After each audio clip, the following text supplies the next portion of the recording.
It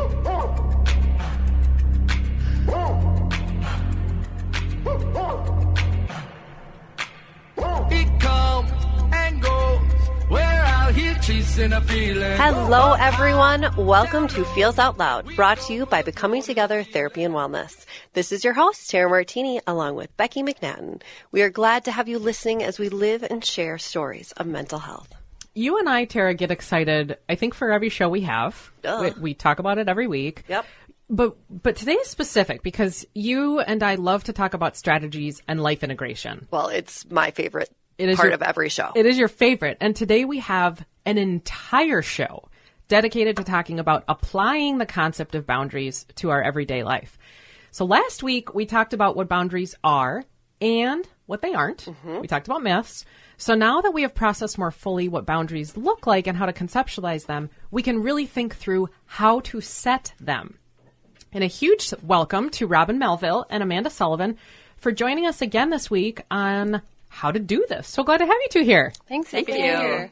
Everyone, I want each of you to weigh in on why boundaries are hard to set. Hard to set. And Terry, you go first. Why are they difficult for us to set? It's funny because the minute you said, why are they hard to set, my whole body was like, oh. Yeah. I think because it involves having a voice. And I think for many people, possessing a voice is difficult because it's not natural for some of us. And so if it's not natural, then we have to pull it from somewhere, and it's a learned skill. Yeah, that makes so much sense. Amanda, what would you say? Why are they hard to set? I think because often they create some sort of emotional reaction internally to setting a boundary, often guilt. And one thing I have noticed in my practice is that people do not like to feel guilty. That is an emotion a lot of people try to avoid. Well said. Yes. Yeah. And so if guilt is an emotion that you struggle with, what I tell people is I think that we need to work on how we feel more comfortable with feeling guilty, not try to make guilt go away. That's makes a lot of sense. If something kind of, let's say guilt feels not good, guilt feels bad. Yeah. The goal isn't to not feel bad. The goal is to reckon with this idea of how do we tolerate or feel more comfortable with feeling that way. Yep. I love that thought. Robin, what would you say? Why are boundaries hard to set? First, I think the fear of upsetting other people kind of like goes along with the guilt Amanda mentioned, but like wanting to be liked. So it's like if I say no, what are they going to think? And then also just like admitting to yourself where your limitations are of like, I will overcommit myself. Absolutely see that. And so then it's like, oh, I have overextended myself, and that's difficult to admit. Yeah. Seeing the kind of personal and then choosing to do it. Not after the fact realizing, oh, that made me really tired, or doing it beforehand. That's a great point. And so it's a really big concept, but Tara, what would you say? How does our family of origin influence how we might set boundaries? Well, like we talked about in the last episode, I think a lot of it has to do with the time period in which we grew up in, and then our family of origin. So, Becky, you and I grew up in a time where boundaries weren't really a thing. It was the women of the household, really, you put forth everything. And not that I ever was taught, like, hey, do as you're told, be quiet. But as part of society, like, it was not, hey, women have a strong voice, be independent. It was just that idea of like, hey, this is your place, in society. Be loving, be caring, give of oneself. And so although my family of origin was so loving and respectful among genders, it wasn't something to where I was taught or instilled within me to have super strong boundaries. It's what's modeled for us. You were taught to just coexist, right? Totally. And give of yourself. Well, setting boundaries, everybody. This is what we're talking about today. It's a fascinating topic. Right now, we're going to take a short commercial break, but stay tuned as we dig deeper into how we can set meaningful boundaries in our life. Thank you for listening. We will be back in just a moment. You gotta find I like that that's on video.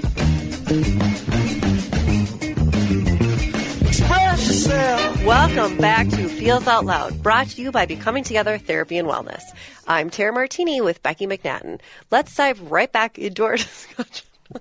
On setting and sticking to boundaries. Yes, girl, let's do that. This already makes Tara laugh.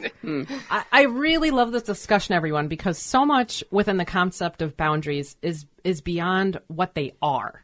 It's beyond the content of actually what the boundary is. We're talking a lot about, and Amanda, you mentioned this, the emotional response that comes from it, or Robin, you mentioned the relational impact of what we receive back, or the worry of judgment. So today we're thinking about how we apply them and what it's like to both identify them, set them, and then thirdly, adhere to them, keep them. Yeah. Doing that is hard. And so I want to do a short review about boundaries. If you are a person that struggles with them, these statements might be tough to embrace. This is a little bit of a reflection on last week in our episode. I would love for you three to weigh in on these statements. Sounds good. I can say no to others without offering any explanation. What do you think about that? Love it. I love it, but that's hard. Yeah. I mean, So I love hard. the concept. But I think we're taught growing up to explain yourself. Yeah. It's never no, period. Yeah. It's no, and then you have to explain why the no. Yeah. Justify yourself. And so if that caused a reaction for you, even with me saying it, I can say no to others without offering an explanation. Boundaries might be a struggle, which is what we talked about last week. The second statement, it's okay if people don't like me as a result of setting boundaries. And this was what you referenced even at the beginning. Why are they hard to set? What do you think about that statement, Robin? That one is harder for me to agree with than the first one. It's okay if people don't like me as a result of setting boundaries. Yeah, that's a hard pill to swallow. Yes. I think most people would probably struggle with the idea of like, oh, that person doesn't like me. And it's okay if people don't like you, yes, but like it's a hard thing for us to accept. Well, if we put a period after, so if you said, it's okay if people don't like me, period. Oh, yeah. Yeah. People don't like that. That is startling. Yeah. And then add on, if I did something? Which is, and then that's the piece of, as a result of myself setting the boundaries. Yeah. So I'm doing it to myself? And we No can't way. say on this show that setting a boundary won't have that occur. Someone Correct. could decide, no, I don't like you as a result of setting a boundary. That's possible. And that's part of, I think, what you're referencing, and that being a tough thing to try to embrace. We don't like that. Tara, I'm going to ask you about the statement, I prioritize my own needs. This might be something who Tara just looked like she sniffed garbage just now. Oh, because I think for myself, but also many people out there listening, I think prioritizing my own needs, I think it's that I have others' needs and then mine are like third, fourth, or fifth down the list. And that is how you show love, right? Is not honoring yourself and putting everyone else Yes. above yours. Yes. But learning that you can actually honor everyone else's and honor your own. Right. I think the and is important because I think, when we talk about the fact that maybe younger people now, I hear people say this a lot. I don't have to do anything I don't want to do.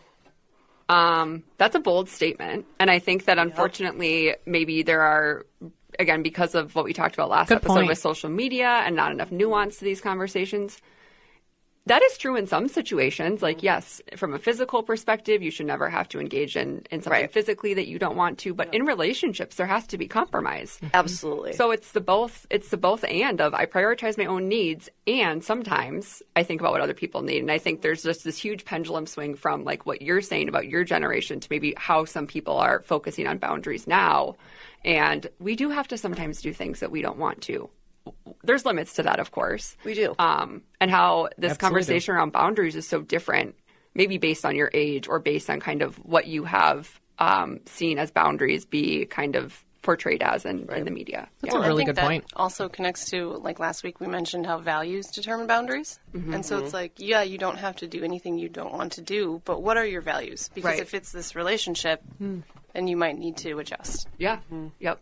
If relationships are important to you, you might have to, go to a dinner that you maybe aren't super excited about because it's someone's birthday and something like that, Well, and I think it goes back to, it's the absolutes, right? Like, I don't ever have to do anything I don't want to. I think it also goes and this is probably a whole other episode at looking at emotional intelligence of you set a boundary and then the person's like, well, we're never going to get along, or this is how it's always going to be. And like we talked about in the last episode, is that boundaries can be temporary, fluid, all of those things. And it's realizing that boundaries are there when they're needed. Yeah. And if they're not needed, they don't need to be put in place. But it's so they're there to protect and to be there when needed. So, Robin, the last statement around kind of what are boundaries statement is sometimes it's necessary to say no when I want to say yes. And what do you think about that statement? That one's... Did you ask me for a reason? Because that one's the one that I struggle with. So I would say this one especially comes up in like social planning. Things you want to do. Sure. Yeah, all of it sounds great and fun. Yeah. But this is also, like Amanda had mentioned on the last episode, is the internal boundary of like, where do I need to say no? Where do I need to draw the line? What do I need to do here to make sure I have enough rest and I can, keep eating healthy and like uphold the values that help me function?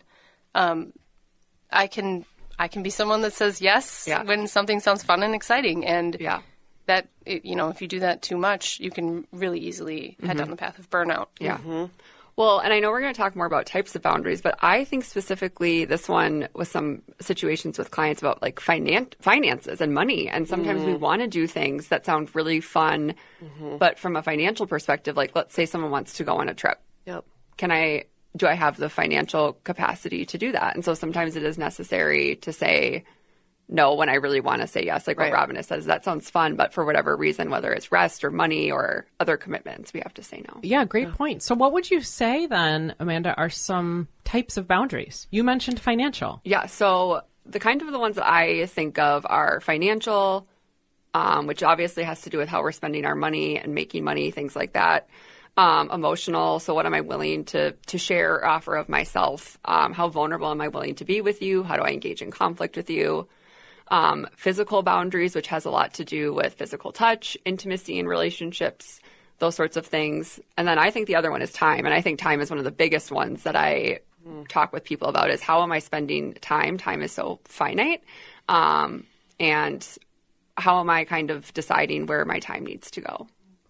Those all make so much sense. What thoughts do you two have to what she just shared? I think energy goes along with time. Time and energy. Yeah, I agree. And boundaries around how we are sharing or expending energy. Right. So some days you might have the time, but you are done. right. So it's like, no, I can't. Yeah, sure. Which maybe fits into like your emotional capacity and emotional boundary too. Yeah. Well, and I think that one of the most universal things that therapists talk to, whether the client is grieving or going through transitions or just living life on a daily basis, is that idea of overexerting yourself and overscheduling, especially if you're trying to run a family, and being in all the places at once. It's that idea of, a lot of people think that's good, right? Doing all the things.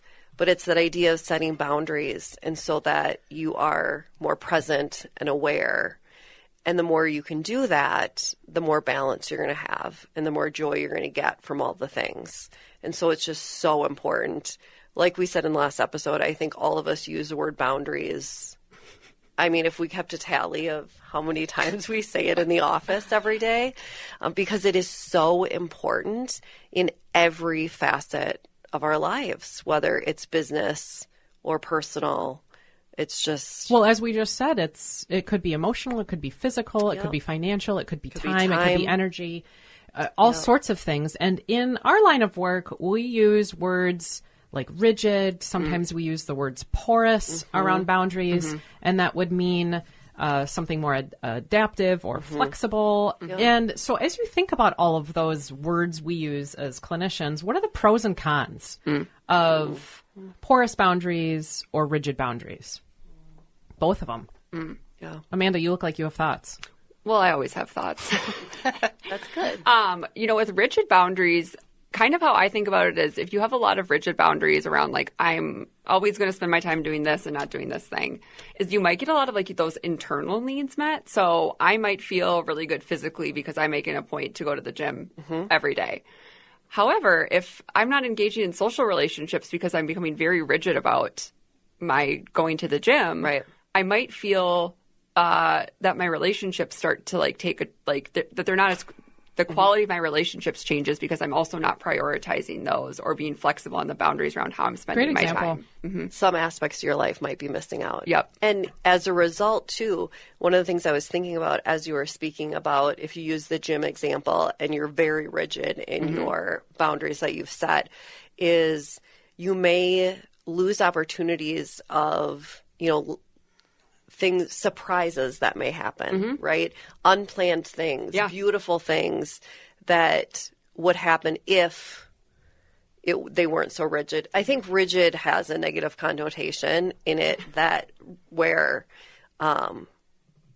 if we can be more flexible and allow ourselves to kind of have that, because I think it's important to have those boundaries, but also allowing that flexibility so that you're open to absorb other things. And I think with Amanda's example of the gym, it's like boundaries can also bump up against each other. Yeah. What if you don't have energy one day, but you have that rigid boundary of, I still got to go to the gym? Yes. Good point. Yeah. Well, it makes me think about, I'm going to put you on the spot then since you brought that up. What is the difference between a boundary and a wall?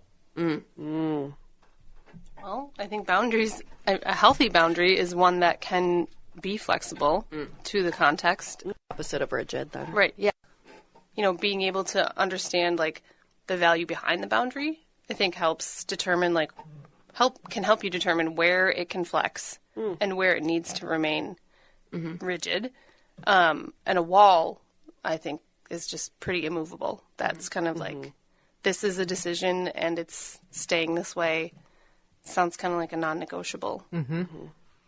I like the analogy of a wall because I had this idea that we could think of our boundaries kind of as like different types of fences. So is our fence made of a straight up brick? Like you can't go across that boundary, or is it like there's a gate that I can go through in my fence? What's the fence made out of? Like again, how flexible is it, and how can I move? And what areas can I kind of change? Maybe what the boundaries are based on the situation. I like that. I love that. Do you think people, Amanda, have boundary styles? Totally. And what are they then? Like, would I have a different style than you? I definitely think you and I have different boundaries. Are you thankful for that, Amanda? Well, it goes back to pros and cons. Like, I think that there are sometimes cons of the ways that I set boundaries, which maybe my boundaries can be a little bit like direct or come across like a little bit maybe abrasive to people sometimes. And maybe that there are relational consequences sometimes to that effect that I do just say, no, I'm not going to do that. And then maybe the other person is like left wondering like why I didn't want to do something, even though it's okay for me to do that. But I also love the fact that you say, nope, I'm not going to do that. Rather than, well, because we talked about this, right? Rather than, nope, okay, let me explain why.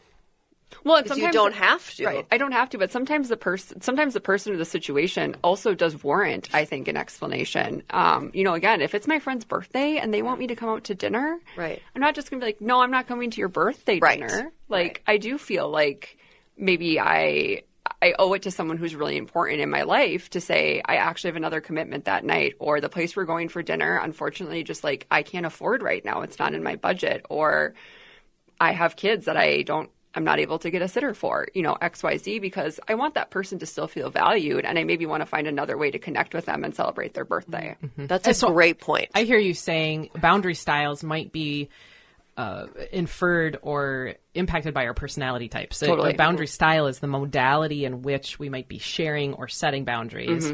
And that is influenced by just our traits and interests, but how you and I might share a boundary really different. Okay, so if we're looking to set boundaries, I want to talk together about steps we can take to do so. And I call this the 5 steps to boundary setting. Questions to ask when setting boundaries.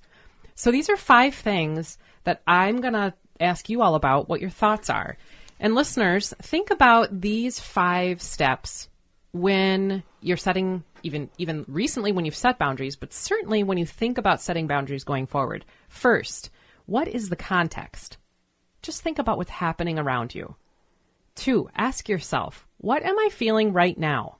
Something like, am I comfortable with this situation? What's going on for me? 3, how close am I to the situation? And I mean, is this something that really matters to me? Number 4, what would I like to see as an outcome? And then 5, what are my options? So I want you to ask these 5 questions. What is the context? What am I feeling right now? How close am I to this situation? Does it really matter? What would I like to see as an outcome? And what are my options? What are everybody's thoughts? Tara, what are your thoughts? I think so important to look at number 3 and 4 of, is this something that really matters to me? If this is something that's on your mind in the moment, but when you really reflect, you're like, meh, I don't really feel strongly about it, then maybe it's not worth establishing a strong boundary. But then also looking at what would I like to see as an outcome. If you're just like, oh, I don't really need to change anything, like how it is right now, the status quo is fine. Those things are so telling in that then I don't need to proceed with creating that boundary. If, to go back to 3 and 4, is this something that really matters to me? And right away you're like, yes, this really matters to me. And it is a loud voice in your head saying that. And what would I like to see as an outcome? And you can so easily think of that. Then to me, the louder that voice inside your head, the stronger the boundary needs to be. That's a really good point. Why, thank you. It would be a telling to ourselves in asking those. If you can identify them quickly and readily, and maybe even as you were talking, I noticed an intensity in how you were speaking. If there's a conviction behind what you'd like to see as an outcome, you have some clarity there. Yep. What are your thoughts, Amanda? Well, I love these questions as a place to start reflecting, especially if boundaries are challenging for you, as kind of a starting point in setting boundaries. I think everything that Tara said is so true. And it goes back to, I think also, if it's a boundary within a relationship, again, it goes back to, how do I value this relationship and how do I communicate with this person, and try to, is there compromise that's possible, or how do we work through kind of these differences and boundaries together? And again, I think that goes back to asking the context and what do I want to see as outcomes. Right. There are some boundaries that maybe are much more important, and I think we're going to get to these in some examples, and other boundaries that are maybe the consequences would be much less. The intensity of the consequence would be less. Right. That's part of what is the context right now? Is this an intense thing? Is this a representation of an intense thing? Is this a let it go kind of thing? Yeah. Robin, what are your thoughts about the 5 steps?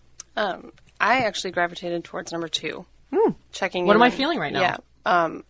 And made me think of when we discussed, rigid boundaries. I think sometimes people can identify a boundary and then, stick with that as that's my boundary. But like question number 1, context, and then also question number 2, because you might be feeling differently about something in this given situation. And so it's like knowing how you feel in that moment to identify what you need. That question helps decipher the uniqueness of the relationship, as you talked about last week, that they're individual kinds of relationships, and one relationship might need a different boundary. If we're asking ourselves in this moment, what am I feeling? That allows for the adaptation. I love that. We've asked ourselves questions to guide boundary making, those 5 questions. I want to look at language. because we spend a lot of time as therapists talking to people about language around setting boundaries, and the way in which we set them does have impact. If I yell a boundary at someone versus stating it calmly, that is going to be received differently. Yes. And so, some of the thoughts that I had around what language is best to set boundaries, things like directness, I statements. That would be that notation of number 2, question everybody, and how are you feeling right now? Rather than kind of making it about the other person, saying what you're feeling in that moment or saying what you need. And keep the focus on you in setting the boundary. Make the statements about your own needs versus what another person did. Yes. And we do this a lot as humans. We're like, you did this. Yeah. You started this thing. And You made me feel this way. Right. It's taking away Yeah. the action and taking away the blame. It is the biggest thing, and I say this with parents and when I work with families, is we already know the facts around everything. Like whether it's you broke curfew or you're always interrupting me. You take away that, and what you bring up is the way you made me feel. Because that's the important, and that's the deeper level that needs to be explored and addressed. You know what I love about that too is they can't argue with that. Correct. You cannot argue with that. Right. You can't. You can't. And it has a greater impact. yeah, and I'm thinking about in the language of setting boundaries, women also tend to use this. We apologize either before or after the boundary. We say, I'm sorry, and we need to not do that. We need to not do that. Reserve an apology, and Tara and I did a whole episode on apologies. Reserve apologies for the space of apology. If you have thought about those 5 questions and there's a boundary there and you're stating it from a space of need, don't apologize for your need. Right. Start practicing that. You're nodding your head, Robin. I think that when you add the sorry, you're kind of telling yourself you don't deserve to set the boundary, or you like you said, you have something to be sorry about, and it can almost take away from the boundary, just by communicating like uncertainty from yourself on setting it, feeling as though you aren't in the right spot to set it, like someone else could receive that as like, okay, they're sorry, it might get more pushback. It might not be taken seriously. Right. And it might be a strategy we're using to try to absolve guilt that comes from having the boundary. Right. We need to, as Amanda said, learn what our relationship with guilt is versus tell ourselves that having the boundary was bad. Well, it's apologizing for having a voice. Would you ever say that? Right? I apologize for having a voice, for sharing my feelings, right? Why would we apologize for taking care of ourselves? Personal challenge here. So I'm going to put Amanda on the spot now. Yes, what girl. happens if somebody crosses the established boundary? What do we do? And what language do we use then? Because we're talking about that's a restatement of a boundary. And I think sometimes our fears about boundaries are they won't be met or they won't be respected. Yeah. So what kind of language do we use when that happens? Can we use that language on the radio? I think this is such a great question, and you're gonna not hate, but be annoyed that my answer is gonna be like, it depends. We're talking about who is the person. Yes, right. Of course, I'm using a global question here. There's a lot of components to this that add complexity to it. Well, so actually one of the things that I wrote as a starting step is to use the tool from one of your guys' first episodes, which is to practice compassionate curiosity. I love that you're using one of our first episodes. And if someone crosses a boundary, again, the situation is going to depend on how we respond. But if someone crosses a boundary, I think I would try to be curious about, was I not clear about what the boundary was? Why why are you engaging, or like, why did you cross the boundary? Like, what was going on with you? Love that. Because I think that sometimes, I heard this from a client the other day, that they had set a boundary around someone of communicating via text, and that person crossed the boundary. And when they were able to have a conversation about it, there had been some like things that had happened beforehand which led to that, which they hadn't kind of communicated to that person around what had happened. And it really gave a lot of context to the situation, and they were able to kind of renegotiate going forward, like what that was going to look like. Another thing I talk with people a lot about when we're addressing conflict in relationships, like, it goes back to some of the questions you asked. How big of a deal is this? Is it a pattern? So I think that when people are continuously crossing our boundaries, that feels sometimes different than maybe it happened one time, but generally this person has always done a really good job at honoring my boundaries. But then an outlier happens. Yeah, an outlier happens. So I think that what I would do is, if a boundary had been crossed multiple times and I was really struggling with it and how it was affecting my relationship with this person, I would sit down and say, like, hey, can we talk about something? I'm feeling really anxious. I would name the feeling I'm having about bringing it up with them. Like, I want to have a conversation with, I've been feeling, I'm hoping that you're willing to do that with me, kind of being collaborative. And I think this is for any kind of conflict with a person that we're in. Yeah. And then sharing the way that I felt. I set this boundary with you. I felt like you weren't able to honor my boundary. Can you tell me more about what happened from your perspective?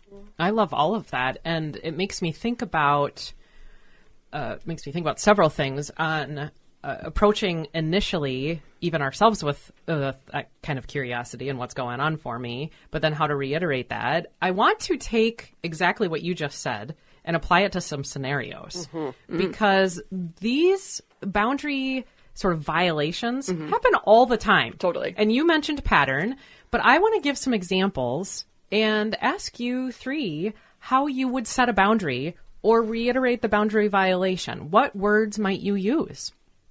And these are circumstances I've talked with people about in the last week. So I picked things that are very recent. And the first one is just a scenario, so that I'm not referencing a specific human here, but the scenario is, my friend is getting married and I've told her that I can't afford to participate. She asked me to be in the wedding party and we were really close. I love her dearly, but I know what she is looking for around participation. There's a travel component for a bachelorette party, a few different showers with needed gifts, even the outfit for the day. But my friend keeps pushing against the boundary and asking me to be a bridesmaid over and over. So what language would you use in setting a boundary? Robin? This is such a hard one. Yeah, this is tough. This is tough. Boundaries are hard. First, I suppose I would make sure to reiterate the boundary in the first place of, like, reminding them, I have this kind of financial boundary. I cannot afford all of these things. And then at that point, I think with this one specifically, I'd also want to have a conversation about, like, what things can I do and what things can we maybe opt out of? Like, do you need to attend multiple showers?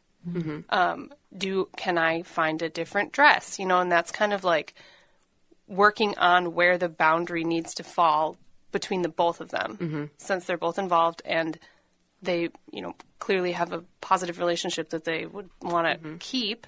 And I'm sure the bride wants her friend to be involved in some capacity. And so it's just kind of, I would say, having a discussion about, like, where's the wiggle room in the boundary and the compromise. And maybe, recognizing whatever feels that brings up for us about guilt or letting someone down or... And just being honest about it. Like, I want to be there, but... But a boundary doesn't necessarily have to be as rigid as yes or no. Right. So I want to ask you an example, Tara. My family posts pictures of our gatherings online, and I don't want to be tagged. I'm a private person and don't like a large social media presence, but I don't get asked for my permission before they post things. So how would you set a boundary around this? My guess is this has happened to lots of people. Yeah, I would imagine this is so common with the massive social media presence lately. I think it's so important because this sounds like, we talk about values in this episode and last. I think this comes down to the values of each person, and that us, respecting that values may be different.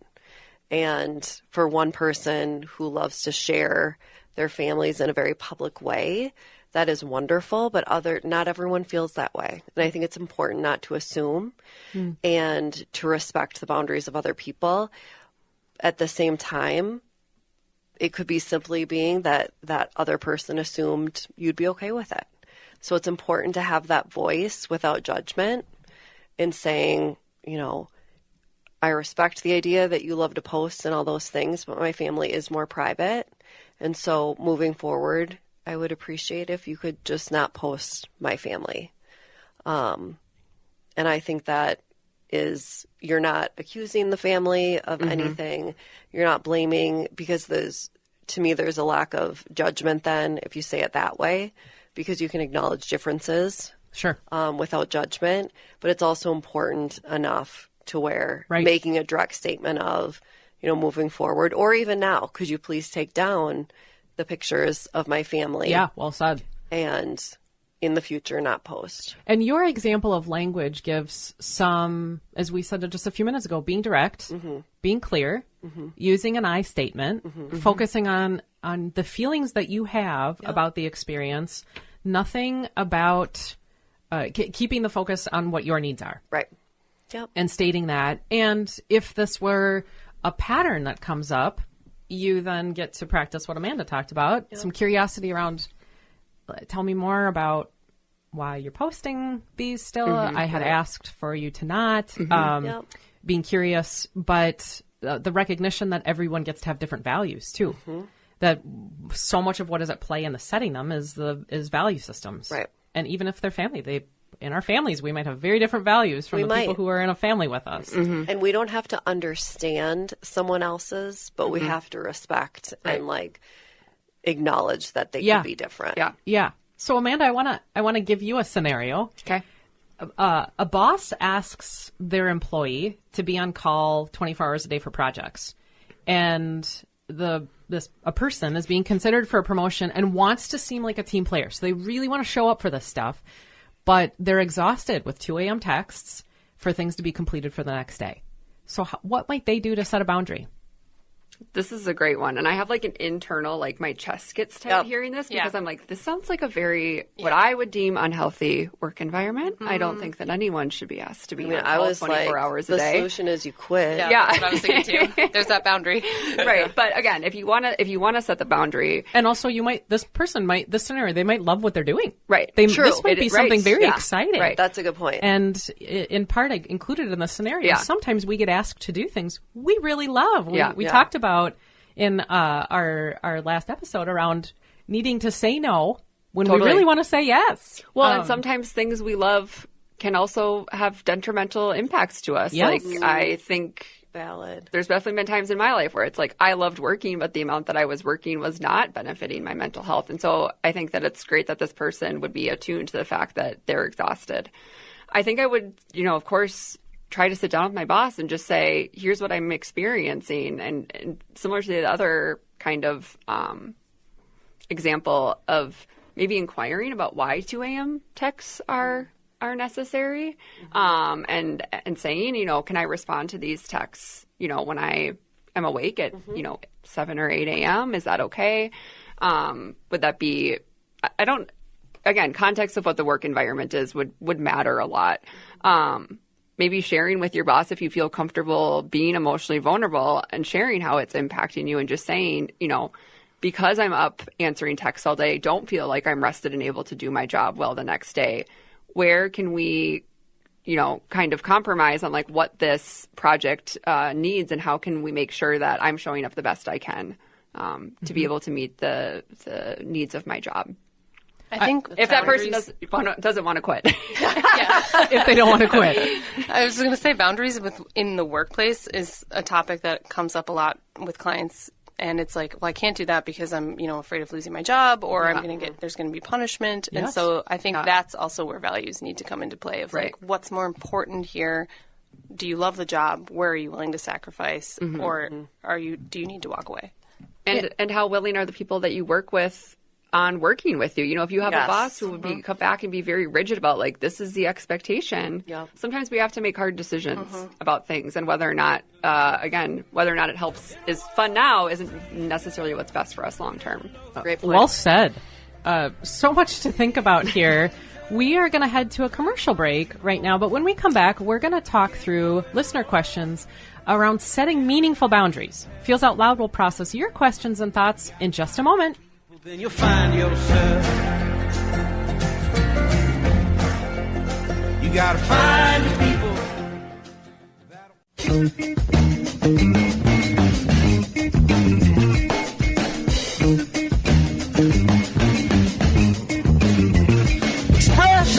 We are back again with Feels Out Loud, and this part of the show is where we talk through questions from you all, our listeners.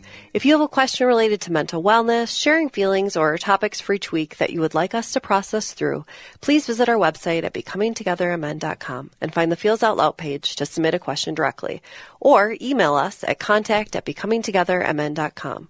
Of course, follow us on social media as well. We really do want to hear from you and what you are wondering about. We had a lot of questions today around setting boundaries. And so clearly this is a thing that we've highlighted this in the show all day long, every day. But that is truly a struggle when we think about the complexity of relationships and the context in which the boundaries are occurring. One of our listeners asked us the question, how do I handle circumstances where other people's boundaries are different from mine? And Amanda, what would you say to this listener? I think first, again, I said this, I think, earlier this episode or maybe last one, giving ourselves some time to reflect on why maybe I'm struggling with the fact that the boundaries are different. Is there something internally that it's bothering about like my own life or my own difficulty with boundaries, and giving some space to reflect. I think also just trying to have clear and open communication with the people in your life. And I try to always, and Becky, you and I have talked about this, we try to be clear and direct with each other because we love and care about each other, right? So not because we're wanting to end the relationship. It's because we care so much about the relationship. And so I think going into having conversations with people about boundaries and maybe how they're bothering us is just saying, I really want to talk about this because you're so important to me and because our relationship is so important. Yeah, as you were talking, it made me think about one of the contexts that might have been occurring for those listeners. They were asking the question is the person whose boundaries are different from yours having an expectation of you around a boundary you set? Oh, yeah. Have you said, I can't talk about this right now? And they're saying, I need to talk about this right now. Yeah. And we're not sure because we don't know. Right. But a recognition that yours still get to be yours. Yeah. It was one of my first thoughts on how do you handle circumstances where they're different. I love your thoughts think about what's happening for you. And also that doesn't mean yours need to necessarily change and adapt. So Robin, our second listener, wondered, how can I support people in my life who are working on setting boundaries? And I loved this question because it's so often we think about people who push up against boundaries, but this person is really trying to help the person in their world set them. Yeah, I like that because it's well, first I would say celebrate every time they do set a boundary with you. Yes. I love that. Yeah. Yes. Like if you ask them to do something and they say no, celebrate that moment. Yes. Like Celebrate the no. Yeah, you just set a boundary with me and that's amazing. And you know, sometimes with clients, I do that too. If we're working on setting boundaries and they come in and, you know, share about a situation and then they set a boundary of like, I don't want to talk about that today, or, you know, they kind of get to choose. And I'm like, look at you. You set that boundary. Like, way to go. Yes. Well, it makes me think about even in a workplace, if this person is in a workplace where someone says, I took a day off to go do some things for myself. We get to choose our response to that and to choose, way to go, you, versus, well, that must have been nice to take a day for yourself. That if you are supporting people in your life to set boundaries, when you notice them being set, mark the moment. Yes. Highlight the moment that just happened and how powerful that was. And the more that we could do that with each other, the more we may move the needle around the experience of guilt for having set them as well. Yeah. If someone feels like I'm going to set a boundary and it will be received with love and compassion and maybe even a high five or a celebration, we probably are more apt to do the thing. Right. Positive reinforcement. Yeah. I would guess yes. We're at the end of our show already for today. Thank you, everyone, for listening this morning. Keep joining us as next week we talk about more emotion-focused topics. And in the week ahead, everyone, be kind to yourself. Remember that connection fosters wellness, and your voice is one that the world around you needs to hear. Share yourselves, friends. And try again. Some do, some don't. Some will, some won't. I want